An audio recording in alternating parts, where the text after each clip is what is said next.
ہمارے چینل میں خوش آمدید۔ تو چلیے شروع کرتے ہیں آج کی کہانی۔ ایک لڑکی کے لیے اس دنیا میں اکیلے زندگی گزارنا کتنا مشکل ہے، اس کا اندازہ مجھے بھی ہو گیا تھا، جس کے بعد میں یہ سوچنے کے بھی قابل نہیں رہی کہ میرے ساتھ جو ہوا اس میں آخر میرا قصور کیا تھا، کیوں مجھے زندگی نے اتنی بڑی سزا دی۔ آج بھی سوچتی ہوں تو میرا دل دہل جاتا ہے، کاش میرے اپنے میرا سہارا بن جاتے تو مجھے در در کی ٹھوکریں نہ کھانی پڑتیں۔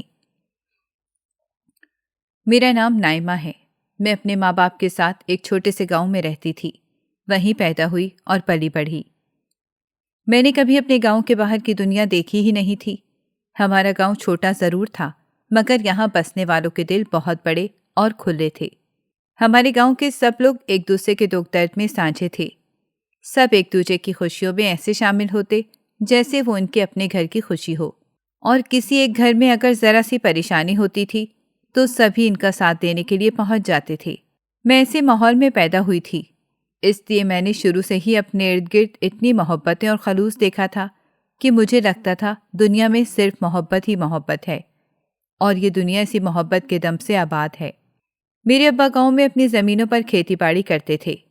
ابا کے دادا پردادا بھی کسان ہی تھے، اس لیے نسل در نسل یہ کام چلتا آ رہا تھا، اور ابا کے حصے میں بھی کچھ زمینیں آئی تھیں جو انہوں نے بڑے پیار سے سنبھال رکھی تھیں۔ ہمارے گاؤں والوں کا زیادہ تر پیشہ کھیتی باڑی ہی تھا۔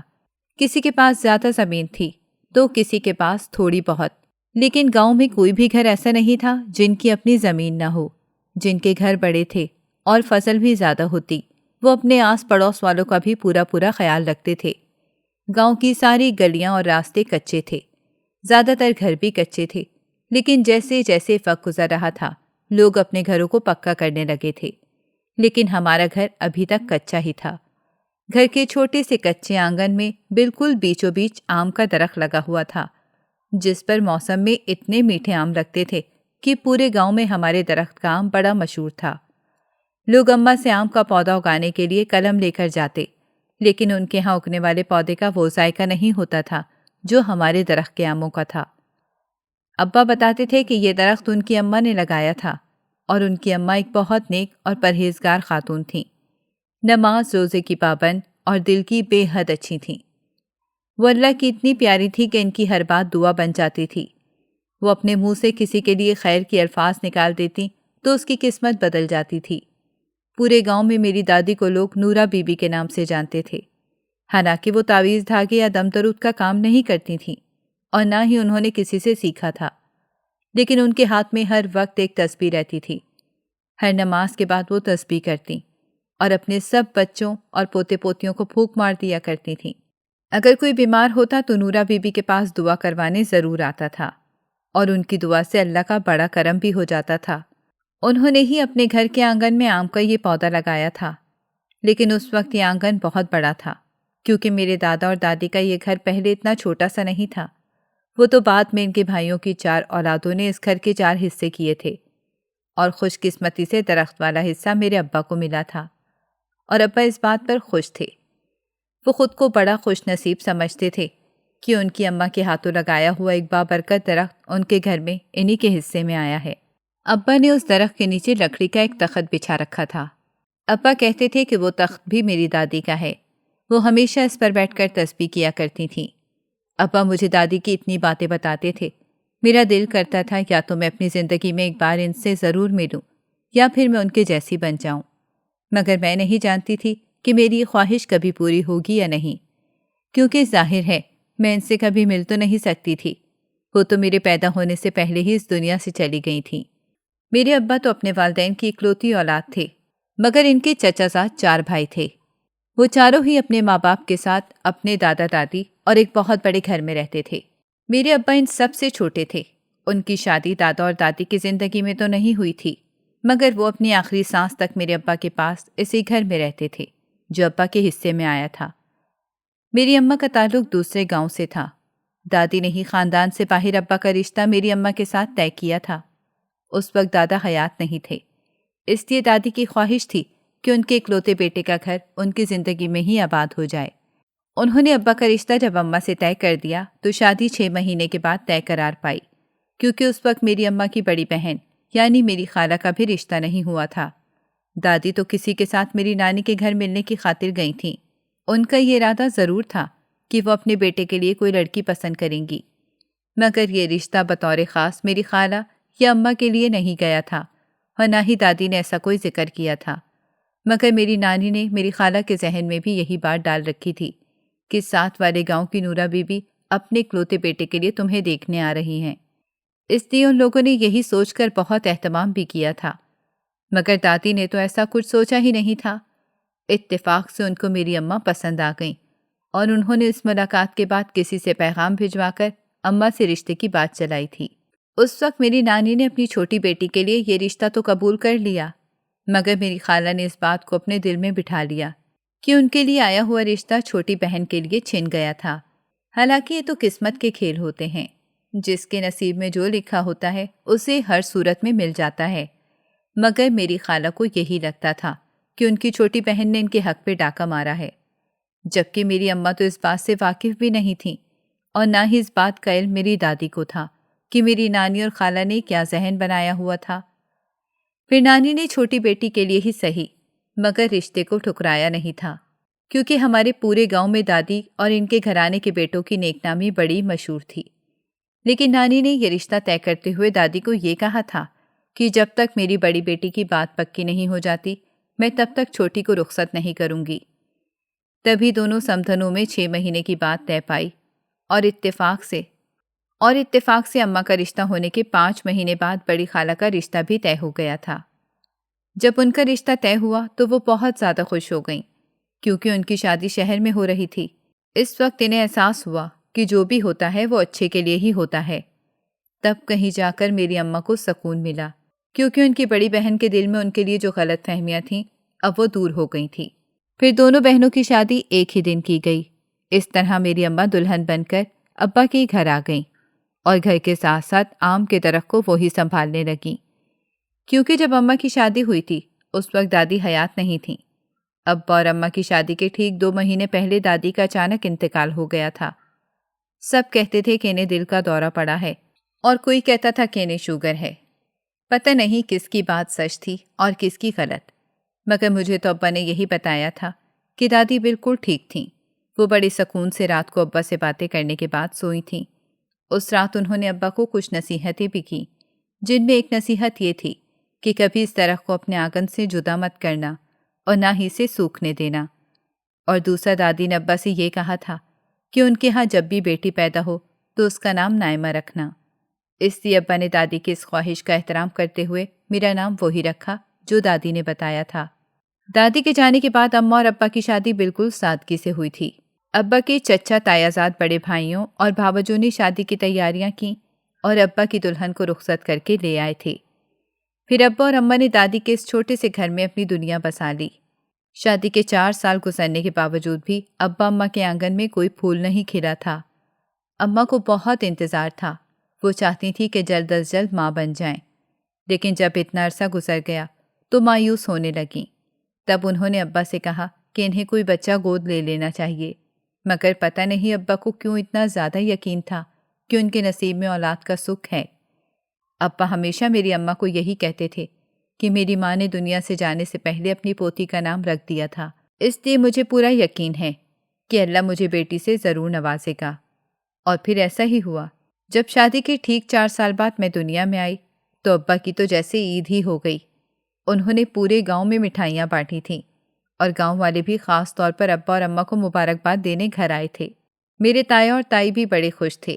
میرے پیدا ہونے پر سب نے ایسے خوشی منائی تھی جیسے کوئی بیٹا پیدا ہونے کی خوشی مناتا ہے۔ میں تو اپنے اماں اور ابا کے لیے بیٹے سے بھی زیادہ قیمتی اور اہم تھی۔ انہوں نے مجھے بڑے نازوں سے پالا۔ ابا نے مجھے ہتھیلی کا چھالا بنا کے رکھا ہوا تھا۔ میرے منہ سے بات بات میں نکلتی تھی، وہ پہلے پوری کر دیتے تھے۔ پتہ نہیں انہیں کیسے پتہ چل جاتا تھا کہ میرا دل کیا چاہ رہا ہے۔ میں جب اسکول جانے لگی تو ابا روز مجھے گود میں اٹھا کے اسکول چھوڑ کر آتے تھے، اور واپس لینے بھی وہی آیا کرتے تھے۔ مجھے اچھی طرح یاد ہے کہ میں 5-6 سال کی ہو گئی تھی، لیکن ابا مجھے گود میں اٹھا کر ہی اسکول لے کر جاتے تھے۔ میرے ساتھ اتنا پیار دیکھ کر گاؤں والے بہت خوش ہوتے تھے۔ میری بھی جان ابا اماں میں تھی۔ خاص طور پر ہم دونوں باپ بیٹی کی وجہ سے گاؤں کے باقی لوگ بھی بیٹیوں کو بہت اہمیت دینے لگ گئے تھے، کیونکہ انہیں یقین ہو گیا تھا کہ بیٹیاں تو واقعی اللہ کی رحمت ہوتی ہیں اور اللہ اپنے جس بندے سے راضی ہوتا ہے اسے بیٹی سے ضرور نوازتا ہے۔ اور اس کی زندہ مثال تو ہمارا گھر تھا، جہاں ہر طرف خوشیاں ہی خوشیاں اور سکون ہی سکون تھا۔ میرے ابا اور اماں میں کبھی کوئی لڑائی جھگڑا نہیں ہوا تھا، یہاں تک کہ میری اماں اپنی جٹھانیوں کے ساتھ بھی بہت اچھی تھیں، ہمیشہ انہیں بڑی بہنوں کی طرح عزت دیتی اور سب ملنے والوں سے بڑے اخلاق کے ساتھ ملتی تھیں۔ ہمارے گاؤں میں اگر کوئی آتا تو اسے کھانا کھائے بغیر واپس نہیں جانے دیتے تھے۔ اماں کی سچائی اور خلوص کی وجہ سے گاؤں کی عورتیں اماں کے پاس آتی جاتی رہتی تھیں، اور تو اور سب اماں کو ان کی ساس جیسا کہتے تھے، کیونکہ میری اماں کی دعائیں بھی بڑی قبول ہوتی تھیں۔ شاید اس کی وجہ یہی تھی کہ میری دادی نے اور میری ماں نے کبھی کسی کا دل نہیں دکھایا تھا، کبھی کسی کی آہ نہیں لی تھی، اور اپنے رب کی بندوں کی ہمیشہ خدمت ہی کرتی تھیں۔ اماں بھی روزانہ نماز پڑھ کر دادی کی وہی تسبیح اس تخت پر بیٹھ کر پڑھا کرتی تھیں جس پر دادی ہمیشہ بیٹھتی تھیں، حالانکہ وہ تخت ابا نے برآمدے سے اٹھا کر صحن میں آم کے درخت کے پاس رکھ دیا تھا، مگر اماں کا یہ معمول بن چکا تھا۔ اماں ہر نماز کے بعد وہیں بیٹھ کر تسبیح کیا کرتی تھیں۔ میں جیسے جیسے بڑی ہو رہی تھی، اپنی اماں کی اچھائی اور ان کے خلوص سے مجھے بہت خوشی ہوتی۔ میں نے کبھی اماں کو کسی کے ساتھ کوئی زیادتی کرتے ہوئے نہیں دیکھا تھا، یہاں تک کہ کئی مرتبہ ایسا ہوا جب بھی میں اماں کے ساتھ اپنی نانی کے گھر جاتی اور وہاں بڑی خالہ آیا کرتی تو وہ ہمیشہ اماں کو مجھے دیکھ کر منہ بناتی تھیں۔ میں نہیں جانتی تھی کہ وہ ایسا کیوں کرتی ہیں، مگر مجھے اچھا نہیں لگتا تھا۔ وہ میری اماں سے لڑتی تھیں، پتہ نہیں وہ کس بات پر میری ماں سے خفا تھیں، حالانکہ میری ماں ان کی بڑی عزت کرتی تھی، ان کے بچوں سے بہت پیار بھی کرتی تھی، لیکن میری خالہ نے کبھی مجھے پیار سے اپنے پاس نہیں بلایا تھا، کبھی اپنے سینے سے نہیں لگایا تھا۔ مجھے تو لگتا ہی نہیں تھا کہ وہ میری اماں کی بہن ہیں، کہ وہ ان کی بالکل الٹ مزاج کی تھیں۔ پھر جب نانی کا بھی انتقال ہو گیا تو نانی کا وہ گھر بھی بک گیا تھا۔ اس وقت میں 12 سال کی تھی۔ گھر بیچ کر جو 2 حصے ہوئے تھے، ایک حصہ خالہ اور ایک حصہ میری اماں کو ملا تھا۔ اماں نے وہ سارے پیسے ابا کے حوالے کر دیے۔ اماں چاہتی تھی کہ ابا ان پیسوں سے کوئی کاروبار کر لیں، مگر ابا نے زمین خرید کر میرے نام کر دی، اور میں نے اماں ابا کو ہمیشہ یہ کہتے ہوئے سنا تھا کہ وہ زمین سونا اگلتی ہے۔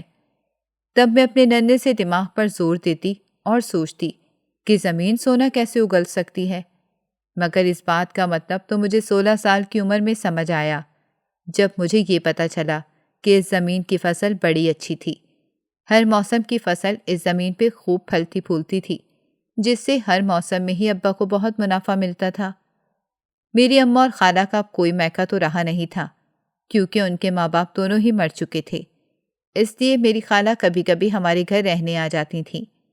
جب ان کو پتہ چلا کہ میرے نام سے لی گئی زمین کتنی اچھی ہے تو انہوں نے اماں اور ابا سے کہا کہ وہ زمین انہیں بیچ دے۔ اماں تو یہ سن کر خاموش ہو گئیں، لیکن ابا نے انہیں صاف انکار کر دیا کہ میں اپنی بیٹی کے نام پر لی ہوئی زمین کسی صورت نہیں بیچوں گا، اور اس کی شادی کے وقت یہی زمین اسے دوں گا۔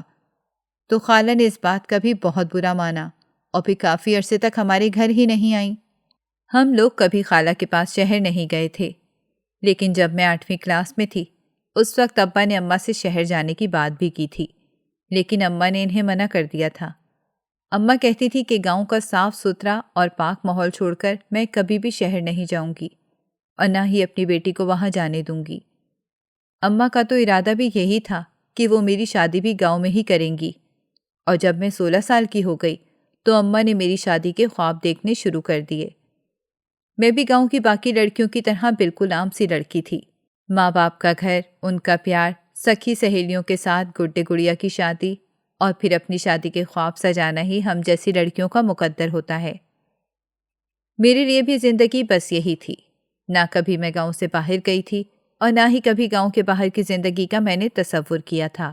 اپنے گاؤں کی کچی گلیوں میں کھیلتے کودتے ہی جوان ہوئی تھی، اور گاؤں کے کنویں پر جانے والی اپنی سہیلیوں کے ساتھ میں بھی جایا کرتی تھی۔ وہ تو وہاں سے پانی لینے جاتی تھیں، مگر میں کنویں کے پاس درختوں پر لگے ہوئے جھولوں پر کھیلنے جاتی تھی۔ کتنے عرصے تک ہم ان جھولوں پر جا کر جھولا جھولتے تھے۔ کبھی گاؤں میں ایسی بات ہی نہیں ہوئی تھی جس کے ڈر کی وجہ سے گاؤں والے اپنی جوان لڑکیوں کو گھروں سے باہر نکلنے کی پابندی لگا دیں۔ جیسے سب کے دکھ سکھ سانجھے تھے، ویسے ہی سب بہنوں بیٹیوں کی عزت کرتے تھے۔ اپنے ماں باپ کی شفقت اور محبت بھری چھاؤں میں میری زندگی بڑے سکون سے گزر رہی تھی، مگر اچانک کچھ ایسا ہوا جس نے میرا چین سکون برباد کر کے مجھے ایک دم سے کڑی دھوپ میں کھڑا کر دیا تھا۔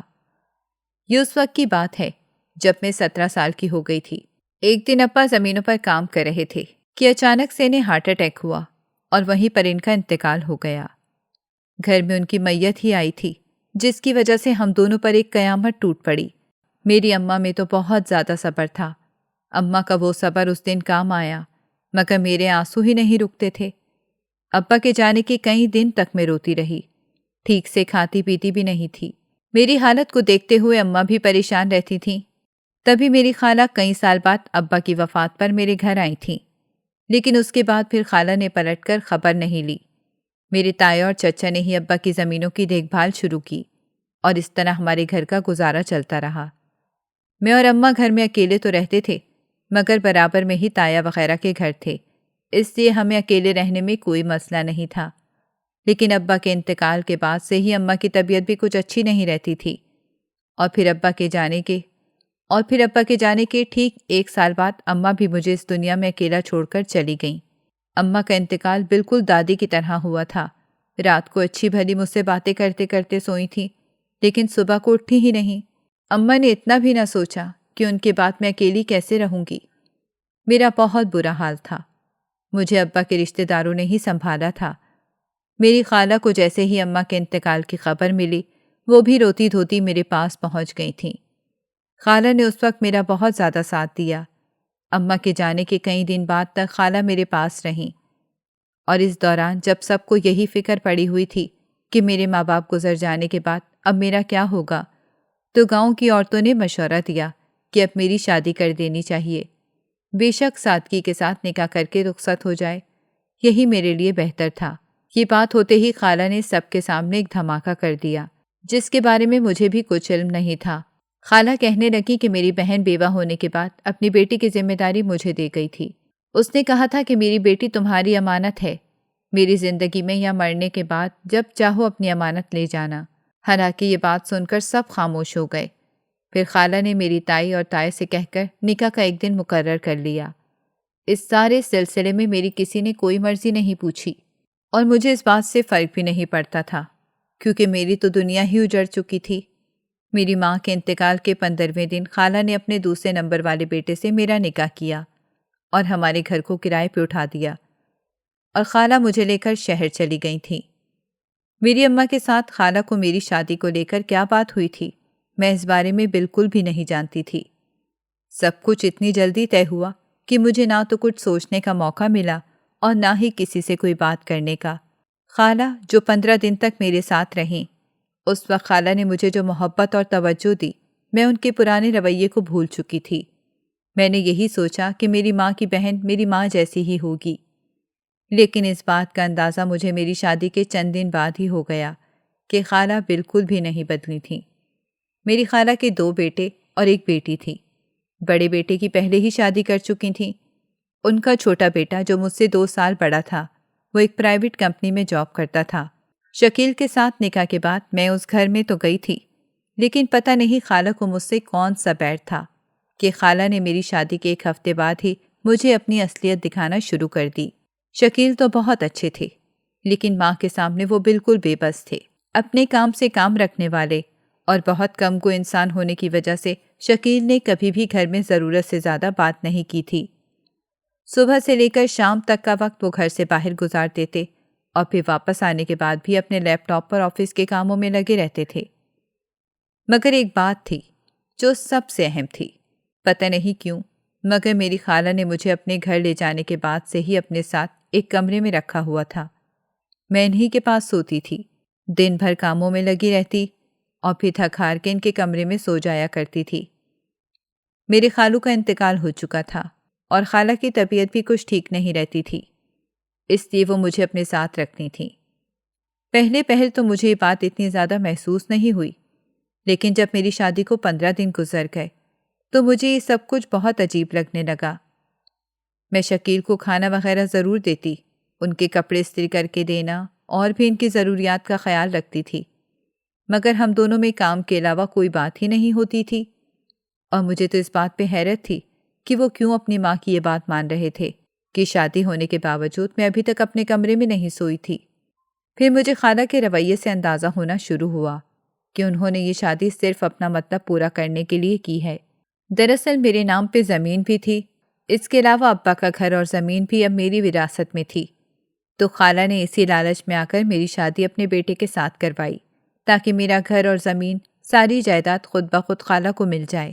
لیکن شادی کے 2 ہفتوں بعد جب خالہ کو اس بات کا علم ہوا کہ زمین اور جائیداد کے تمام کاغذات مجھے 25 سال کی عمر کے بعد ہی ملنے تھے، تب خالہ کا رویہ ایک دم میرے ساتھ تبدیل ہو گیا۔ وہ چھوٹی چھوٹی باتوں پر مجھے تنگ کرنے لگیں۔ ان کا غصہ ذرا سی بات پر اتنا بڑھ جاتا تھا کہ وہ مجھے گالیاں تک دینے لگ جاتی تھیں۔ میں چپ چاپ ان کی ہر بات اور ہر ظلم برداشت کر رہی تھی۔ صبح سے لے کر رات تک نوکروں کی طرح گھر میں کام کرتی، اس کے علاوہ خالہ کی خدمت میں حاضر رہتی تھی، مگر اس کے باوجود مجھے صرف ذلیل ہی کیا جاتا تھا۔ میں یہ سب کچھ برداشت کر رہی تھی، لیکن جب خالہ نے ایک دن میری مرحوم ماں کو برا بھلا کہنا شروع کیا تو مجھ سے یہ بالکل بھی برداشت نہیں ہوا۔ میں نے خالہ سے کہہ دیا کہ آپ میرے ساتھ جو چاہے کریں، مگر میری ماں کے بارے میں آپ کو کچھ کہنے کا کوئی حق نہیں ہے۔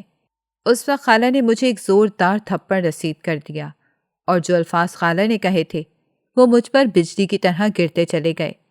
خالہ نے کہا کہ میں بھول گئی تھی، تو اسی ماں کی بیٹی ہے جس نے میرے حق پہ ڈاکہ ڈالا تھا، میرے لیے آیا ہوا رشتہ اپنے جال میں پھنسا لیا تھا، اور ساری زندگی ایک شریف آدمی کے گھر میں عیش کے ساتھ گزاری، اور میں یہاں پل پل مرتی اور تڑپتی رہی۔ اگر تیری ماں میرے ساتھ یہ سب نہ کرتی تو وہ سب کچھ میرا ہوتا جو تیری ماں کا تھا، وہ تو اس نے مجھ سے چھینا تھا، اس لیے اب میں وہ سب کچھ تجھ سے چھین لوں گی جو تجھے ملا ہے۔ اور پتہ نہیں خالہ کیا کچھ کہہ رہی تھیں، مگر مجھے ایسے لگ رہا تھا جیسے کوئی میرے کانوں میں پگھلا ہوا سیسا انڈیل رہا ہے۔ میں سوچ بھی نہیں سکتی تھی کہ خالہ کے دل میں میری ماں کے لیے اتنی زیادہ نفرت بھری ہوئی تھی۔ میں یہ تو جانتی تھی کہ میرے خالو بہت سخت مزاج کے تھے، انہوں نے ہمیشہ خالو کو اپنے اشاروں پہ ہی چلایا تھا، جبکہ میرے ابا بالکل بھی ایسے نہیں تھے۔ اب میں خالہ کی یہ سب باتیں سننے کے بعد سمجھ گئی کہ خالہ کیوں ہمارے گھر نہیں آتی تھیں، اور جب بھی آتی تھیں تو اماں سے لڑتی کیوں تھیں، کیونکہ وہ اماں سے بے حد جلتی تھیں۔ حالانکہ اس میں اماں کا تو کوئی قصور نہیں تھا، اور نہ ہی انہوں نے خالہ کے حق پہ ڈاکہ ڈالا تھا۔ یہ سب ان کی خود ساختہ سوچوں کا نتیجہ تھا کہ وہ زندگی بھر سکون سے نہیں رہ سکیں، اور اب وہ میرا سکون برباد کرنے پہ تلی ہوئی تھی۔ مجھے سمجھ نہیں آ رہا تھا کہ میں کیا کروں اور کس سے یہ سب کہوں، لیکن میں یہ بھی شکر ادا کرتی تھی کہ میری جائیداد کے کاغذات خالہ کے ہاتھ نہیں لگے تھے، وہ سب کچھ میرے تایا کے پاس تھا۔ مگر اب شکیل سے شادی کے بعد میں مکمل طور پر پھنس گئی تھی، کہیں جا بھی نہیں سکتی تھی۔ اب مجھے انتظار تھا تو اس دن کا جب شکیل میرے لیے کوئی سٹینڈ لیتے اور مجھے میرا جائز مقام دیتے، لیکن وہ دن آنے سے پہلے ہی ایک دن میری زندگی میں آیا جس نے سب کچھ بدل کے رکھ دیا۔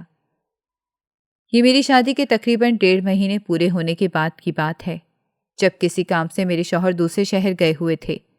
اس وقت میری خالہ نے ایک ظالم ساس ہونے کا پورا کردار ادا کیا۔ شام کا وقت تھا، میں کچن میں کام کر رہی تھی کہ خالہ کچن میں آئیں اور کہنے لگیں کہ ابھی کے ابھی تایا کو فون کرو اور ان سے اپنی زمین کے سارے کاغذات یہاں منگواؤ۔ مگر میں نے صاف صاف انکار کر دیا، میں کسی کو بھی کوئی فون نہیں کروں گی۔ خالہ نے مجھے بالوں سے پکڑ لیا اور گالیاں دیتی ہوئی بیرونی دروازے کی طرف لے گئیں۔ میں رو رہی تھی، خالہ سے رحم کی بھیک مانگ رہی تھی، مگر اس ظالم عورت نے مجھے گھر سے نکال کے دروازہ بند کر لیا۔ اس وقت گھر میں کوئی مرد نہیں تھا، میری جٹھانی اور نند یہ سارا تماشا دیکھ رہی تھی۔ میں کتنی دیر دروازہ بجاتی رہی، مگر کسی نے بھی دروازہ نہیں کھولا۔ میں مزید وہاں رک کر اپنا تماشا نہیں بنوانا چاہتی تھی، اسی لیے بوجھل قدموں سے چلتی ہوئی سڑک پر پہنچ گئی۔ میں نے سوچا تھا کہ میں گاؤں کی بس لے کر گاؤں چلی جاتی ہوں، مگر میرے پاس تو پیسے بھی نہیں تھے۔ پھر بھی میں سڑک کے کنارے کھڑے ہو کر بس کا انتظار کرنے لگی، حالانکہ مجھے یہ بھی نہیں معلوم تھا کہ وہاں بس آئے گی بھی یا نہیں۔ میں ابھی وہیں پر کھڑی تھی کہ ایک آدمی میرے پاس آیا۔ وہ بہت زیادہ پریشان لگ رہا تھا۔ وہ مجھے کہنے لگا کہ مجھے آپ کی مدد کی ضرورت ہے۔ اگر آپ میری مدد کریں گی تو میں آپ کو منہ مانگی رقم دینے کو تیار ہوں۔ میں نے اس سے پوچھا کہ اسے مجھ سے کیا مدد چاہیے، تو کہنے لگا کہ میری بیوی حاملہ ہے، لیکن وہ بہت کمزور اور بیمار ہے۔ گھر میں کام کرنے والا بھی کوئی نہیں۔ اگر آپ کچھ دن میرے گھر رہ کر اس مشکل وقت میں ہمارے کام آ جائیں تو ہم دونوں میاں بیوی آپ کے احسان مند بھی رہیں گے اور آپ کو اس کام کے پیسے بھی دیں گے۔ یہ سن کر میں نے سوچا کہ مجھے تو خود مدد کی ضرورت تھی۔ اگر میں کسی کی مدد کر دوں گی تو میرا بھی کام بن جائے گا۔ لیکن میں اس وقت یہ نہیں جانتی تھی کہ دنیا میں صرف ویسے لوگ نہیں ہیں جیسے میں بچپن سے دیکھتی آئی تھی، بلکہ لوگ اپنے مفاد اور لالچ کی خاطر کس حد تک جا سکتے ہیں۔ ابھی یہ سب کچھ دیکھنا باقی تھا، لیکن میں اس آدمی پہ بھروسہ کرتے ہوئے اس کے ساتھ جانے کو تیار ہو گئی۔ اس نے رکشہ کروایا اور مجھے اپنے ساتھ بٹھا کر لے گیا۔ میں نے سوچا تھا کہ میں کچھ دن اس کے گھر رہ کر پیسے لوں گی اور پھر اپنے گاؤں چلی جاؤں گی اور واپس کبھی بھی پلٹ کر شہر نہیں آؤں گی۔ وہ آدمی مجھے اپنے گھر لے گیا، لیکن یہ دیکھ کر میرے قدموں کے نیچے سے زمین نکل گئی کہ گھر میں تو کوئی بھی عورت موجود نہیں تھی۔ میں حیران و پریشان کھڑی اسے دیکھ رہی تھی تو اس نے ہنسنا شروع کر دیا اور کہنے لگا کہ تم جیسی بیوقوف لڑکیاں کم ہی ملتی ہیں۔ جب سڑک پہ ادھر ادھر پھر رہی تھی اور کھڑی رو رہی تھی تو مجھے اندازہ ہو گیا تھا کہ تم کسی مشکل میں ہو، اور یہ بھی سمجھ گیا تھا کہ کسی پر بھی اعتبار کر سکتی ہو۔ بس اسی بات کا فائدہ اٹھاتے ہوئے میں تمہیں یہاں لے کر آیا۔ تم یہاں پر بڑے سکون سے میرے ساتھ رہ سکتی ہو۔ میں تمہیں کسی بھی قسم کی کوئی پریشانی نہیں ہونے دوں گا۔ ہاں، بس تمہیں کرنا یہ ہے کہ میری خوشی کا خیال رکھنا پڑے گا۔ یہ سن کر تو میرا سر چکرا گیا۔ میں سوچ بھی نہیں سکتی تھی کہ کوئی بیوی بچوں کا نام لے کر کسی مجبور کو اتنا بڑا دھوکہ بھی دے سکتا ہے۔ میں نے اس طرح کے دھوکے اپنی زندگی میں نہیں دیکھے تھے، اور میں نہیں جانتی تھی کہ دنیا میں ایسے لوگ بھی ہیں جو کس حد تک گر سکتے ہیں۔ اب مجھے سمجھ نہیں آ رہا تھا کہ میں کیا کروں، مگر میں ایسے انسان کے ساتھ تو کبھی نہیں رہ سکتی تھی جس سے میرا کوئی رشتہ ہی نہیں تھا۔ میں نے وہاں سے بھاگنے کی کوشش کی تو وہ میری راہ میں رکاوٹ بن گیا۔ میں اس پہ رکھا ہوا گلدان اٹھایا اور اس کے سر پہ دے مارا اور دروازہ کھول کے وہاں سے بھاگ گئی۔ گلی کے نکڑ تک پہنچی تھی کہ ایک عورت سے ٹکرائی اور بے ہوش ہو کے گر گئی۔ جب ہوش آیا تو میں اس عورت کے گھر میں تھی۔ وہ کوئی نیک دل عورت تھی جو مجھے اپنے ساتھ لے گئی۔ اس نے مجھ سے پوچھا کہ میں کون ہوں اور یہاں کیا کر رہی تھی، تو میں نے اپنا سارا معاملہ کہہ سنایا۔ وہ عورت وہاں پہ اکیلی رہتی تھی، اس کا شوہر بیرون ملک میں تھا۔ میں اسی کے ساتھ رہنے لگی۔ پتہ نہیں اس نے کس طرح شکیل تک رسائی حاصل کر لی، شاید سوشل میڈیا کے ذریعے ہی۔ شکیل کو اس بات کا علم ہوا کہ میں اس عورت کے پاس ہوں، اور گھر سے نکلنے کے ٹھیک 7 دن بعد شکیل اس عورت کے گھر میں میرے سامنے کھڑے تھے۔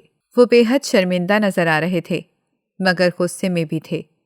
انہوں نے مجھ سے معافی مانگی اور کہنے لگے کہ ماں کی فرما برداری کی وجہ سے میں خاموش رہا، مگر اس کا یہ مطلب نہیں کہ میں اپنے فرض اور ذمہ داری سے جان چھڑا لوں گا۔ میں یہ سوچ بھی نہیں سکتا تھا کہ میری ماں اس حد تک چلی جائے گی۔